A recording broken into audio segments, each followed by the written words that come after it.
It's another edition of Pens Down. Here we talk journalism journeys. Everything journalists go through that the news reports will never carry. This is where they offload everything. All the backroom issues, how they got in, what they've gone through, and everything in between. Here we call it Pens Down. They drop their pens and then become the newsmakers, not the reporters or presenters. Today we are in Nigeria, and I have a colleague join me all the way from Nigeria. She is the Nigeria correspondent for Newsroom Africa. My guest today on Pens Down is Ekeomah Atuonwu. Thanks for joining me. Thank you, Stephen. It's a pleasure to be here. Right. Her full profile will be displayed on the screen while we go on with this conversation. First of all, there are a number of professions. The way you've even styled your hair tells me maybe you could have been good as a nurse or something different. How did you discover the journalist in you? Okay. First I'll say that storytelling has just been a thing for me. When you ask a lot of people, how did it all start? They tell you it started from childhood, and you won't blame them because some of these things are inborn. So I've always loved to write stories. I've always loved to write poems. I've always loved to. I was very chatty. I just always wanted to ask questions, wanted to know the details. And so that's how it all started for me growing up. So I used to combine title of movies. That's how I started writing. I combined title of movies and make it into a story. So I could start like, oh, it was a Black Night, and the new Masquerade came out. And then we, just title of movies, and then it formed a story, and that was how it started. And then I loved to speak, I loved to talk, and I watched a lot of news. So I said, oh, I wanted to be a news anchor. Then again, there was this confusion of also wanting to be a lawyer. And so at some point, there was just that argument in my mind. What would it be? Because I love to ask questions, and I love to talk, and I love journalism, and I love law. But going further after secondary school, had to take the Unified Tertiary exam. I applied for law and I applied for mass comm, and I was not given any. I was not given law or mass communications. I was given English. Wow.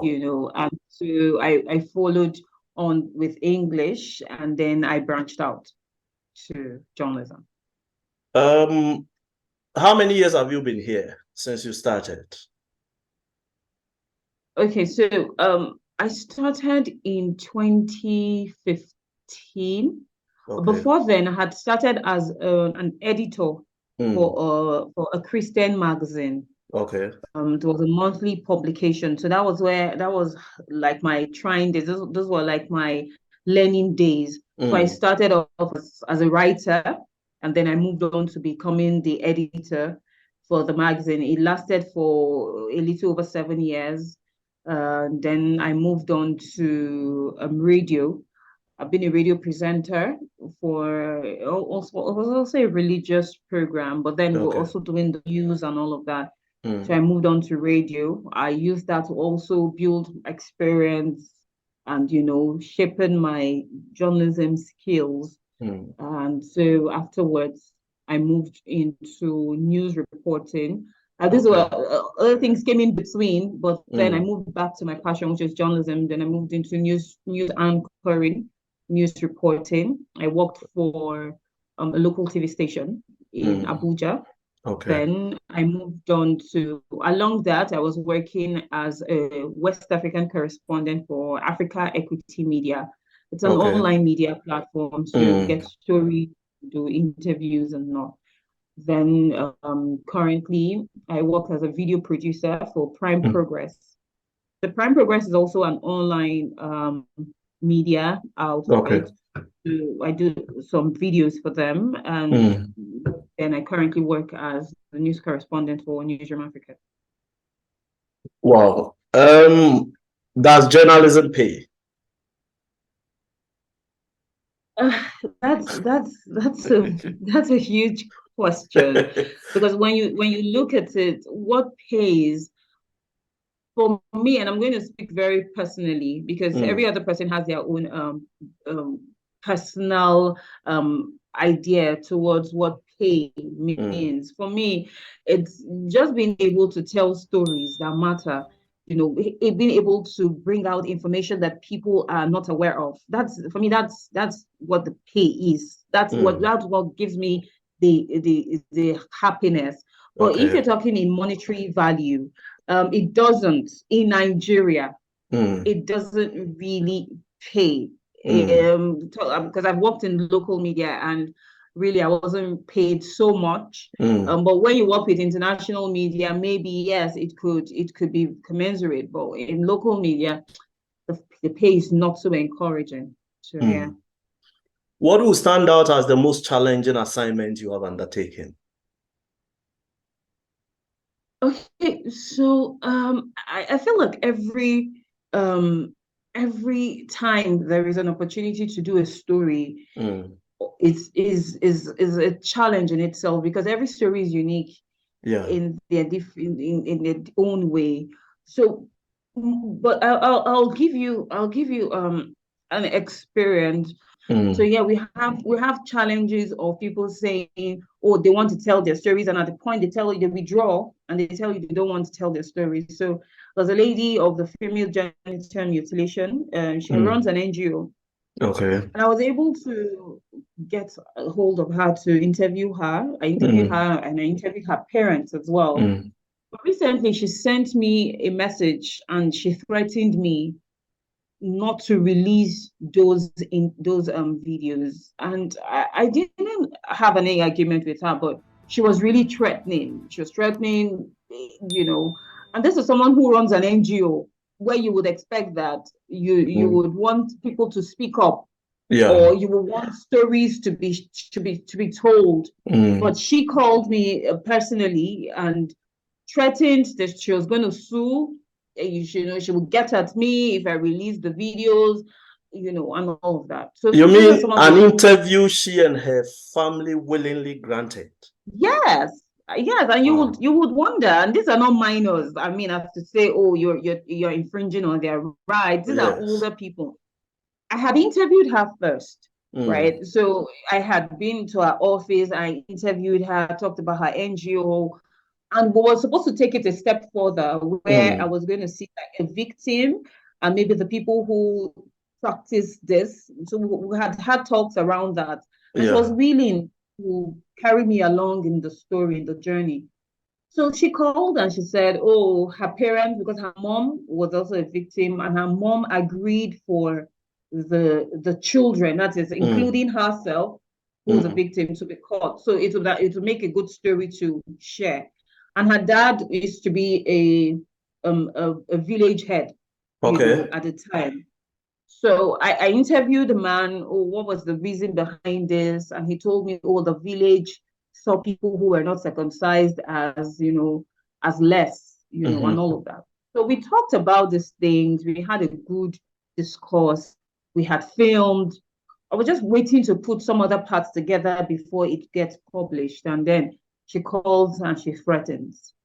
So these are some of the challenges that you face as a journalist, even as little as having someone having to interview someone virtually. I spoke with someone recently, and I wanted to interview them to just give a recap of the 2023 elections, the losing side, the opponents, and all of that. And then the person got really angry. Oh, what do I want to talk about? It's all there, So these are some of the challenges. It's not really easy. When we see a published work out there, it needs to be really celebrated, because you don't know the struggles that journalists, especially journalists in Nigeria, have gone through.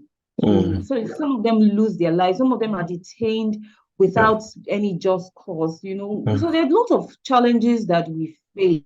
In this years that you have been in journalism, there has been a mass exodus of some very highly qualified professionals. Some of them your colleagues or even juniors. They have left their crafts. What do you think accounts for this high level of attrition? Okay, so a lot of things. The first, like we had talked about, is the pay. Yes.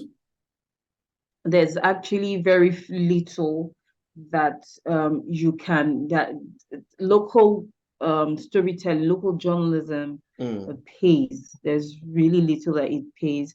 And then when you see that there are bigger opportunities in public relations, in development communications, I mean, you would naturally just want to move there. Another thing is people feel that, it is how will I put it? It's like growth. It's like moving from one point to another. Oh, I've done journalism for 20 years. I've done journalism for 10 years. Let me try something else. Doesn't mean that I'm not a journalist, but let me try this other aspects. Other things is maybe it could be. I'm just giving a wide range of reasons. Yeah. It could be the fear, of safety, fear for life, threat.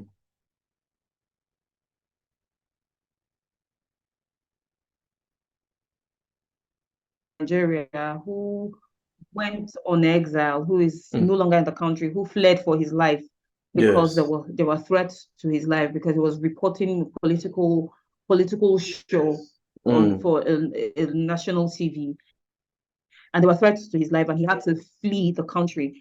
So these are the things that some people just say, and I'd rather play safe and just move into something else and just disappear from the journalism space. So there are reasons. A former boss of mine has practically moved slowly out of journalism. He's now focused on development communications. And when you get to that height where you're consulting for big organizations, you wouldn't want to come down low to the streets again to do stories. So because I mean there's bigger opportunities, bigger pay. So Let's talk about social media. These years you have been here, you've seen how social media's entry has caused some sort of a stir. From where you sit, how has it changed the practice of journalism?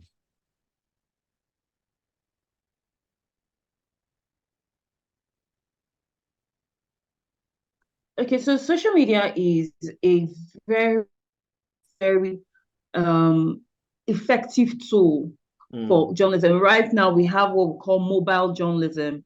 So you can actually capture stories on the go, and you can upload, you can send. But there is a downside to it because there's a lot of misinformation, there is a lot of fake news, and people easily get the news from social media. Very little young people, very few young people sit on their televisions like our parents usually do to watch the news. They just get it on the go. So there's a lot of misinformation. For example, you heard about the issue of the EndSARS. There was a lot of news going on. There were a lot of videos being posted that were not the EndSARS videos. Even for the elections, the recent elections, there were a lot of videos. So social media has actually, so you guys are journalists and you're trying to tell the right story. Sometimes your voice is overshadowed. You are just alone, but because there's a lot of fake news coming in. And even sometimes from credible sources, from people from very credible sources, from the big names, because they just see it make rounds and they just put it out there. So, but social media has helped every recent journalist in the sense, I mean, connecting with you was via one of the social media platforms. I'm able to connect with people. I'm able to reach out. I'm able to find opportunities. I am able to push my story out there. I can write something, to put out my report, my stories that I've done. It helps. In fact, it is a major tool that every journalist needs it would help you a lot to put yourself out there, to help make your stories heard. Because many journalists, some of the media that we work with are not even on terrestrial TV or terrestrial radio. They are usually online publications, they're online media. And that is how we are able to get known. That's how we're able to get seen. We actually get opportunities to join conversations just such as this through social media. But then again, like I said, the downside is there's a lot of fake news. So you have to always verify. You have to be able to say, oh, this is the truth. They have been verified and all of that. So it has a positive and it has the negative side. Another thing is that we now see a lot of people creating content. Like I said, misinformation. They're not verified. People creating content creators are just everywhere. And so the voice of the journalist is almost overshadowed. But then again, it's a good platform to showcase your skills. Social media has created richer bloggers than richer journalists. A lot of scarcely trained people in journalism have made millions from social media. What have we not been doing right as journalists? Which is why we have other people make so much from social media and we are still grappling with the basics. Okay, so I would say that the bloggers, if you look at it majorly, when you open an app like Instagram, for example, you see a huge content of entertainment, skits, jokes, a lot of things that are not in quotes unserious. Let me put it that way. But you see, we journalists kind of come on the serious side, and people are not willing to really stay on that serious side because we want to put out stories out there that are really serious. Somebody is ailing, something has happened. We're talking about the government, we're talking about the health system, we're talking about personal issues, we're talking about a community. But people are, as much as those are important reports, people want to just get entertained and laugh. People want to just write stories, gossip, and we're not about that. We're not about the gossip. We're about the real story. We're about the facts. So I think that there is more opportunities for, those, as much as there are still also opportunities for journalists. You see a website like ICIR or Human Angle, or doing a lot of stories, and journalists are being paid for that. There are grants, there are stuff that journalists can latch on to get paid for. It might not be so much, but then again, like I said, the society feeds on gossip, feeds on entertainment, feeds on some of these things. That's really not what we're about. So I think there is actually no comparison, because we're not bloggers, we're journalists, we tell the stories. So we actually go down to the nitty-gritty. We actually go down, and these stories we don't just tell stories we go in depth. Sometimes the story can take you 2 months, 3 months, even a year to put together.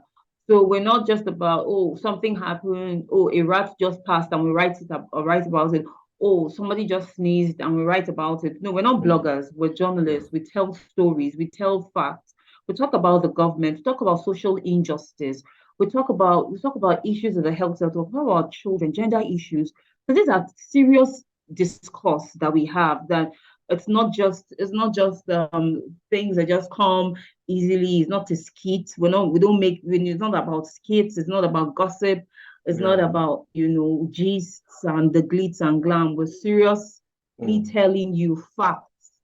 So yeah, that's about it. So bloggers are having their own way, as much as journalists are also making money in different areas too. What represents your golden memory in this journey so far? Sorry, I didn't quite get that. What represents your golden memory in your journalism journey? Okay, my golden memory will be the first day I was on TV, because I've always wanted to be on TV. The first day I was on TV, and I would never forget, because it was one sad day, because the first story that I read on TV was a story about the killing, Boko Haram killing in the north in Nigeria. And I got a bit depressed. And then it went on and on, days after days, that I had someone call me and say, "Are you okay mentally? Because I mean, these stories that you keep you keep telling, don't they affect you in some way?" So, but I'll never forget that. That's one of the memories that I have, been on TV, and even the news. That's one memory. And then telling stories, really, meeting people who need you, who practically hold the helm of your garment and say, "Please tell the government about us." Let the government hear these things that is happening to us. I did a story about the Fulani herdsmen. So we have the Fulani farmer header crisis in Nigeria has been still ongoing. It's something that it's a conflict that may never come to resolution. But then I told the story from the angle that not all Fulani headers are not all Fulani headers are bandits. Not all of them are bad people. Yeah. Because there is a stigma that follows any Fulani man. When you talk about Fulani in Nigeria, you say, "Oh, be careful. They are very dangerous people." And so when I went to their community, they were very loving people. And they latched on, and they were saying, "Oh, you know what? Tell the government, we're not all bad people. We don't even have people shut their doors at them. They don't give them." Please go on. There are those. I wouldn't say one memory. I would say a lot of memories. Yeah, so I wouldn't say I have just one memory, but yeah, I have a number of memories. But the first was when I was on TV, and when I reported stories about killings. It just stirred something in me to, reach out to some of these stories that are underreported, and then continue. So the journey in journalism has been very, very interesting, very memorable. Are you doing journalism for life? Is it till death do you part? Pretty much. I would say for a good number of my days. Okay. I will. For a good number of my days, I will continue to do journalism. I will continue to tell. It's just a part of me. I'll continue to tell stories. I'll continue to report issues. I will continue for a good part of my life. Maybe afterwards I might retire into DEFCON or something. But for now, for a good number of my days, is journalism. Let's talk about the brown envelope. It has surnames in various African countries.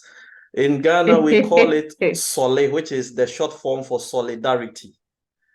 In Liberia, they call it professional services. In Cameroon, it is called the brown envelope. Down in Malawi, they call it logistics. In a place like South Africa, it is frowned upon. It's a practice that they don't tolerate. I don't want to prejudice anything. What is your own take on the brown envelope? I would say that for me, and this is me being real, and me being personal. Right. I would say that as in Nigeria, it happens. It happens in Nigeria. It has happened to me. I have been given the sole or the brown envelope, like you put it. Yeah. Yeah, I have been. I even recently I interviewed two people differently, and they say, "Oh, for your fuel," and I'm like, "No, we came on our own. We're the ones," and they insisted.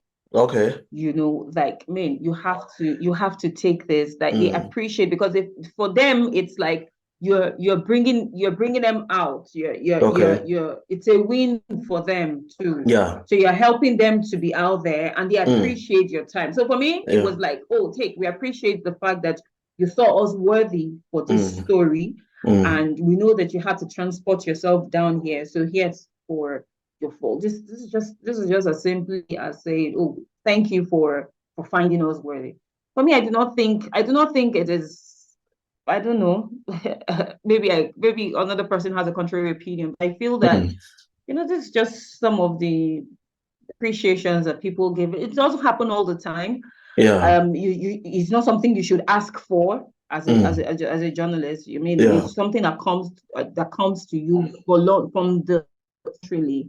I don't ask for it, but if it comes, as much as I try to word it off, most they say, oh, we know this is us saying thank you. There's some other people that cannot afford it. There's some other people that don't even think it is necessary.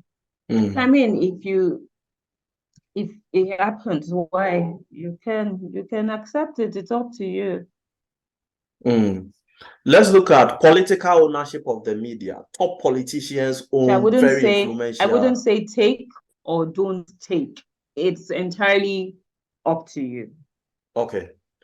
Let's look at political ownership of the media. We have top politicians across Africa who own powerful media establishments or politically exposed individuals.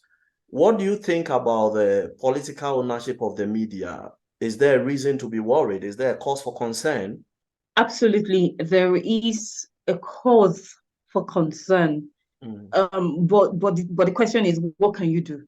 Really, you cannot deprive a person the ownership, or you cannot say the media station, whether he's a politician or not. There is no law binding that. There's no law against that, at least in Nigeria, as much as I'm aware of.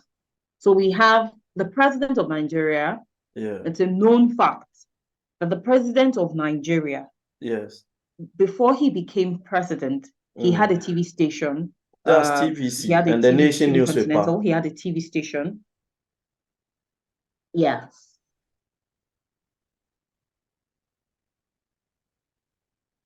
Exactly. So he had media outlets before he became president. And now he's president. Would you say he should shut it down? No.